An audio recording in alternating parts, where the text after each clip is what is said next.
बिस्मिल्लाहिर्रहमानिर्रहीम। अस्सलाम वालेकुम। कैसे हैं आप लोग? उम्मीद है बिल्कुल खैरियत से होंगे, ज़बरदस्त होंगे, खुशबाश होंगे। आज सबसे पहले हम बात करेंगे गोल्ड की, उसके बाद मैं आईएमएफ का जो असर आएगा वो भी कुछ बात करने की कोशिश करूँगा। छोटी सी वीडियो बनाएंगे क्योंकि कोई ख़ास नहीं है बताने को। गोल्ड में 2,24,920 रुपये बाइंग है पीस की और 2,25,400 रुपये सेलिंग है पीस की।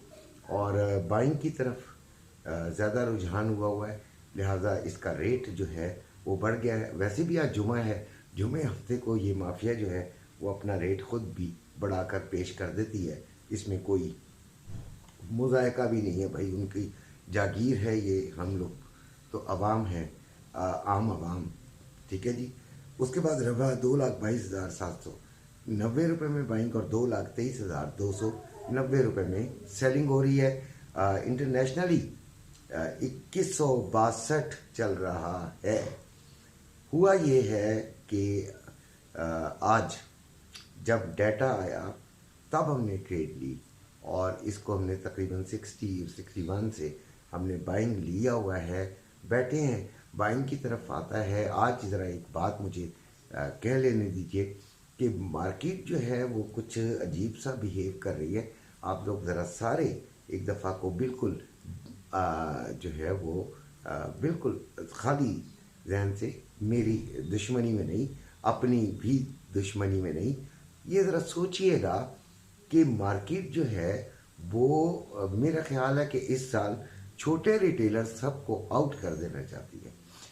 इस तरीके से वो एसएल खाती है जो कि समझ भी आ रहा होता है, लेकिन वो एसएल खाए बगैर अपनी डायरेक्शन नहीं लेती। आपको एक डायरेक्शन समझ आ गई, आपने कहा बाइंग है या आपने कहा सेलिंग है। अगर आपने सेलिंग कह दिया तो वो ऊपर जाके पहले आपका एसएल खाएगी, उसके बाद वो सेलिंग में आ जाएगी। होगा वही जो आपने सोचा है, आपने सही सोचा है, लेकिन होगा यही कि उसने आपका एसएल लाजमी खाना है। इसी तरह जब आप बाइंग में बैठेंगे तो उसने थोड़ी देर के लिए नीचे आना है या फिर ऊपर जाके एकदम नीचे आना है, ठीक है। और आपका बेड़ा गर्क करके फिर उसने फिर ऊपर चले जाना और कहना है जी। आप कहेंगे यार मेरा तो अंदाज़ा बिल्कुल सही था। आपको इतना ज़्यादा, यानी छोटा रिटेलर जो है वो पिसता चला जा रहा है। मैं जो कुछ भी नोट कर रहा हूँ, मार्केट पहले नीचे गई, फिर ऊपर गई, फिर नीचे गई, फिर ऊपर गई, 66 तक चली गई थी। बहरहाल हमने 68 टारगेट रखा है कि कम से कम इस पे जाके हम अपना प्रॉफिट बुक करेंगे, इससे पहले नहीं करेंगे।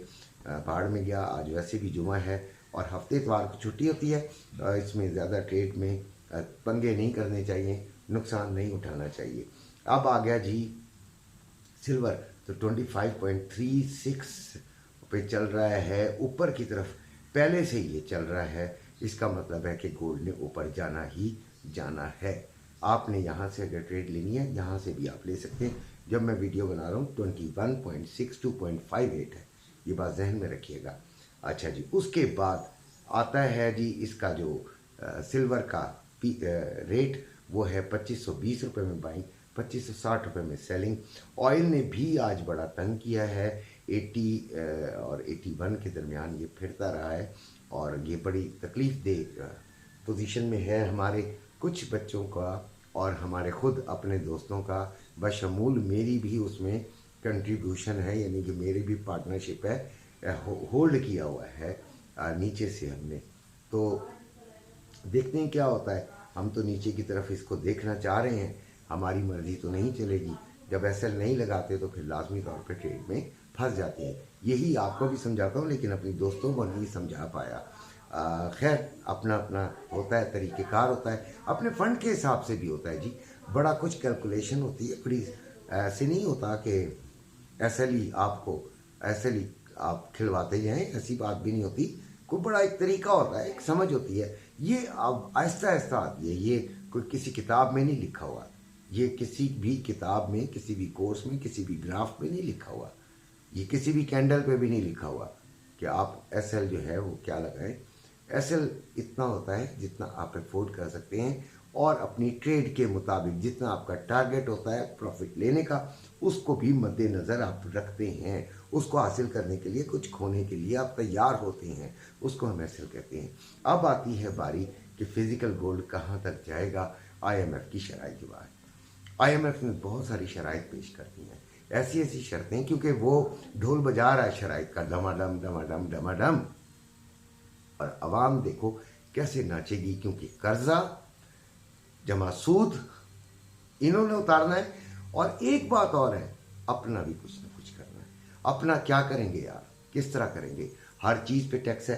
एक आम जो आपकी जनरल स्टोर है, जो किराना है, एक खोखा है, उससे लेकर ऊपर तक टैक्स लगेगा। ओके, टैक्स देंगे, आवाम देगी टैक्स, बट खाया कहाँ जाता है?